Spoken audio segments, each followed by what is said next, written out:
And for A, if the coefficient of the static friction equals to 0.6, and B, if the coefficient of the static friction equals to 1.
That's totally different. Do you have a question? Okay. Any question about this? This is a very good question. So, the acceleration is determined by the force at that moment. Okay, if at different time the force is different, the acceleration will be different. So, at the moment of the relation, you have weight W, normal force N, okay, and some frictional force in which direction? Upward along the inclined plane, right? Because anyway, It's opposite to motion. the tendency of the motion is to this direction, okay? So it should be opposite to that. And at the moment of releasing, it's static frictional force. So it's Fs, not Fk.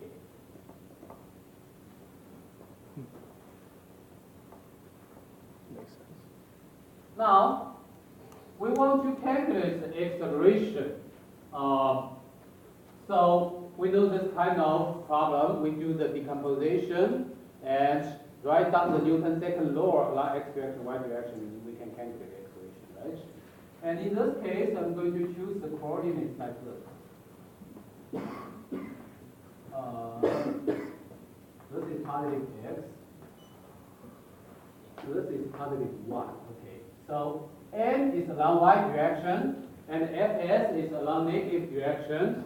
The only force need to be decomposed is W.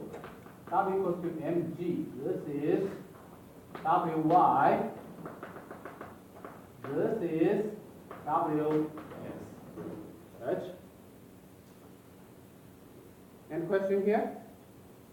Now, let's decompose all these forces. For the normal force, Nx and y, and for the frictional force, Fx and Fy, for the weight, Wx and Wy. So what is Nx? 0. What is Ny? N. What is Fx? F. Just friction. Negative Fx. Oh, yeah. That's that quantity, right? Yeah. Okay. What is Fy? 0. And what is Wx? This one. If this is theta equals to 36.9 degrees. W cosine. Sine or cosine? Cosine. This is theta, then this is theta. Okay? What is sine? So it should be Sine, Wx yeah. positive sine. Okay, positive mg multiplied by sine theta. Wy should be negative mg multiplied by cosine theta. Okay, please check yourself by yourself. Can you get the same answer with me here by looking at this graph? Okay?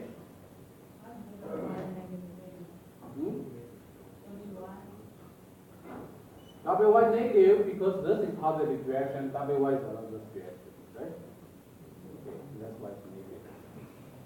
So again, both positive and negative side and sine cosine function, we have to be able to know how to determine it from the graph. And that can only be determined from the graph. Okay.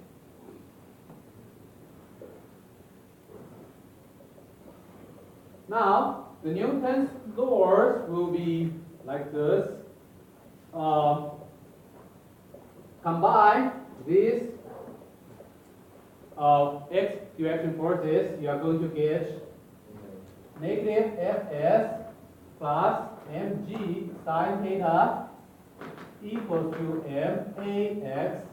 Okay, and then combine these forces, you get n minus mg cosine theta equals to may. Okay, two equations.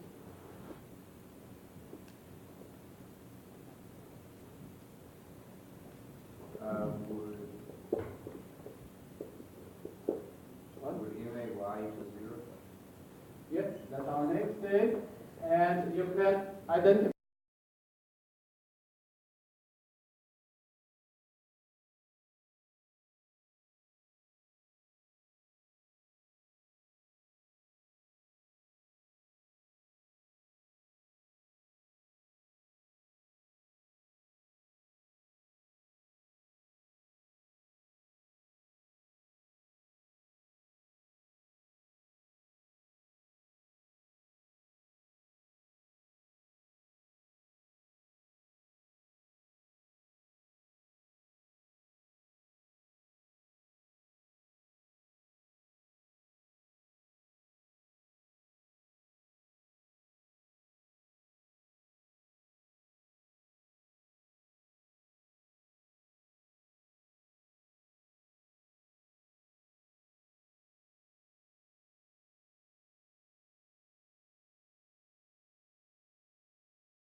acceleration. So there's no that relationship. And even worse, in this calculation, okay, it's very hard to calculate normal force at the very beginning. So then it's hard to calculate frictional force. Okay, so it will propose a lot of trouble for you to do the calculation. But of course, you can still get the right answer. How would you, since there's nothing to cancel out, there's no zeros, how would you get an answer? Okay, hold on. I already have 1 0, right? Ay here. Ay equals to 0. But he's saying if it was the other way. Coordinates were, Huh? if your coordinates were the other way. Oh, you can still calculate. Then in that case, you don't have any zero. Zero is to simplify. Then you have more unknown quantities, but you can find enough equation. Basically here, say I just need 2 equations, but there you need more equations. Okay. But anyway, it's hard to tell what happens, but you can try that. Prepare a big paper. Okay. So, and then you get the simplified equation, negative Fs plus mg sine theta equals to ma and n minus mg cosine theta equals to 0. Okay. So you can see this kind of simplification. If this is 0, then you can easily calculate n from this equation. And if you do other way, you cannot directly calculate n. You have to put several equations together, solve them simultaneously. Now, okay, from this equation, we can calculate n. Let's first do this. From 2, n equals to mg cosine theta, which is, what is the mass? 10. Okay, m equals to 10 kilogram. So 10 multiplied by 10, okay, for g, multiplied by cosine, 36.9 degree. So it should be 100 multiplied by 0.8, so 80 Newton, right? That's the normal force, 80 Newton. Any question here? Now, once we have this normal force, then we should be able to calculate the maximum static frictional force. And then we can do this comparison to determine the frictional force. Okay? So then, Fs max equals to mu s multiplied by 10. Mu s equals to, in the first part, 0.6. So 0.6 multiplied by 80 equals to 48 Newton. Okay? Now, but which force should be compared with it in this case? We don't have external force F, so which force should be compared with?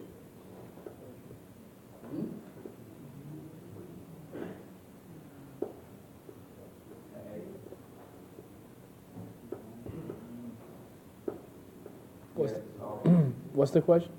Okay. Like here, when we try to calculate the static frictional force, we are comparing the external force with the maximum static frictional force, right? And here, which force is our external force F? Okay, I heard something. It's Wx, because that's the force to compete with Fs. Yes. So, of course, we need to calculate Wx equals to mg multiplied by sine theta equals to 10 multiplied by 10 multiplied by sine 36.9. It should be 60 Newton. Okay? And since Wx or mg multiplied by cosine theta is greater or smaller? Greater than Fs max, then what do we have? Okay. The static frictional force should be the same as the smaller one, which is Fs max equals to 48 Newton. Right? Any question here?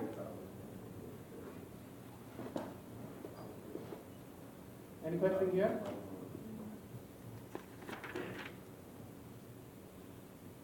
Okay. Please understand what I'm doing here. I'm trying to compare this Wx, and that's our forward force, and this resistance. Okay. The maximum possible resistance. So we determined that Fs has to be 48 Newton. Any question here? So if there was no friction, it would be Wx. What? If there was frictionless, it would be Wx. If there is no friction, if it's a frictionless, then in your original equation, you don't have even this term. So you don't need to do all this calculation. You actually solve this equation can give you the expression. But the point here is that you have the frictional force. You have to determine the frictional force. And the frictional force, in determining the frictional force, it depends on the value of Wx and Fs max. Okay? And then the acceleration, now that we already determined these quantities, so we can put this information into the first equation. Here, okay. Here. So we get negative 48 plus mg multiplied by sine theta. In fact, Wx 60 Newton, right? This is Wx. So 60 Newton equals to 10 multiplied by A. You can get A equals to 1.2 meter per second. Okay? Any questions here?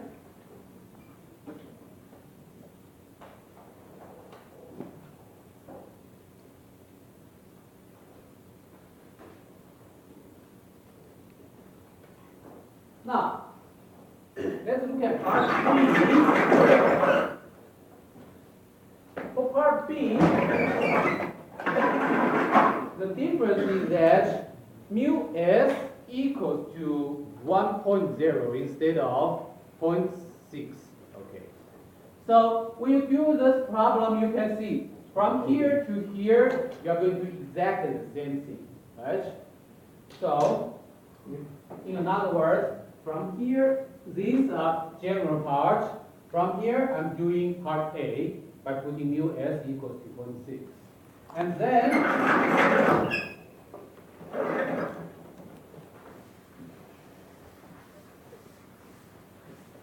for part B, I'm going to put mu s equals to 1 and see what happens.